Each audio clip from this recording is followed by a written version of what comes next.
তামিম ইকবালকে আসলে কতটা ভালো লাগে? অনেক বেশি ভালো লাগে, আকাশ সমান পরিমাণ ভালো লাগে। কান্না আটকায় রাখতে পারিনি যখন ওর সাথে দেখা হয়েছে। এরপর ভাই অটোগ্রাফ দিয়েছেন, ছবি তুলেছি। তামিম ভাই অনেক অনেক ভালো লাগে, এতলে অনেক খেলা দেখি বেলা আইছি।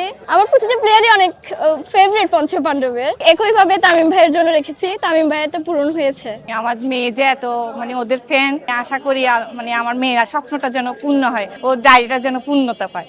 আজকে আসলে কার খেলা দেখতে এসেছিলেন? আমি আজকে ফরচুন বরিশালের খেলা দেখতে এসেছি। ফরচুন বরিশাল দল আপনার প্রিয় ক্রিকেটার কে? তামিম ইকবাল। তামিম ইকবালকে আসলে কতটা ভালো লাগে? অনেক বেশি ভালো লাগে, মানে কতটা? আম, আকাশ সমান পরিমাণ ভালো লাগে। আপনার বাড়ি কোথায় আসলে? চট্টগ্রামে। চট্টগ্রামের হয়েও আসলে বরিশালে সমর্থন করেছেন। জি, তামিম ভাইয়ের জন্যই সমর্থন করেছি। আচ্ছা, এই চট্টগ্রামের ভাষায় যদি একটু বলতেন যে তামিমকে কতটুকু ভালো লাগে?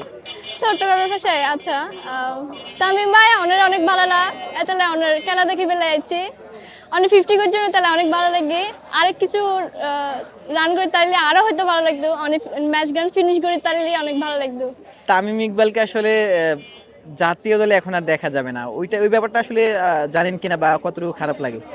জানি ও আহ, কয়েক বছর, 1 বছর আগে মেবি অলরেডি একবার ঘোষণা করেছিল যে ও খেলবে না। তখন অনেক খারাপ লেগেছিল। এরপর আবার ফিরে আসবে বলেছে। এরপর কয়েকদিন আগেও আবার পোস্ট করেছে যে ও খেলবে না। অনেক খারাপ লেগেছে। কি করব, ওকে লাল সবুজে জার্সিতে দেখার ইচ্ছা ছিল, ওইটা আর পূরণ হবে না, কি করব আর। আচ্ছা, তামিমকে লাল সবুজের জার্সিতে দেখার ইচ্ছেটা আর হয়তো পূরণ হবে না। তামিমের সাথে দেখা হওয়ার ইচ্ছেটা পূরণ হয়েছিল কিনা? জি হয়েছে। আসলে আমি আমার কান্না আটকায় রাখতে পারিনি যখন ওর সাথে দেখা হয়েছে।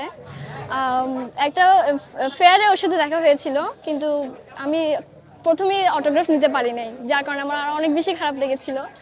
পরবর্তীতে একজনের সাথে যোগাযোগ করে বলা হয়েছে যে ভাইয়া আছেন উপরে, একটু ওয়েট করেন, ভাইয়া আসবেন। তো যখন এসেছে তখন আমার অনেক কান্না আসতেছিল, কিন্তু আমি কন্ট্রোল করেছি। এরপর ভাইয়া অটোগ্রাফ দিয়েছেন, ছবি তুলেছি। ওই স্মৃতিগুলো কি ওই অসাধারণ ছিল। ওই স্মৃতিগুলো কি আসলে আপনার কাছে আছে কিনা? আছে, ছবি আছে, অটোগ্রাফ আছে ভাইয়ার।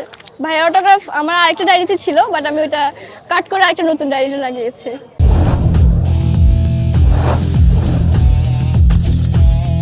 এই ডায়েরিটা কি স্পেশাল আপনার কাছে?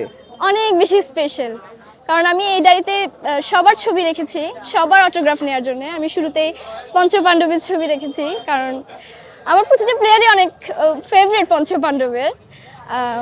এরপর মাশরাফি ভাইয়ের ছবি রেখেছি, এরপর তার জন্য অটোগ্রাফের জায়গা রেখেছি। ঠিক একইভাবে তামিম ভাইয়ের জন্য রেখেছি, তামিম ভাইয়েরটা পূরণ হয়েছে।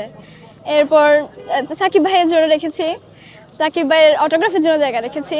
এরপর মাহমুদুল্লাহ ভাইয়ের জন্য ছবি দিয়েছি, এরপর তার অটোগ্রাফের জন্য ছবি রেখেছি। একইভাবে মুশফিক ভাইয়ের জন্য রেখেছি। আমি পঞ্চপাণ্ডবের সবার জন্য রেখেছি। এরপর মিরাজ ভাইটাও রেখেছি। সব ছবি আমার পত্রিকা, নিউজ পেপার থেকে কালেক্ট করা। আমার বাবা নিউজ পেপার পড়তেন অনেক বেশি, তো ওইখান থেকে কালেক্ট করা। আর আমি তামিম ভাইয়ের অনেক বড় ফ্যান, ঠিক আছে। আমি সাকিব ভাইয়েরও অনেক বড় ফ্যান। ওর এক ডয়ার ওর ছবি আছে, শুধু সাকিব ভাইয়ের ছবি আছে। সবার ফ্যান আমি, পঞ্চপাণ্ডবের সবারই ফ্যান। ভাইয়া ভালো খেলুক, সবসময় ভালো খেলুক, সবসময় ভালো রান করুক।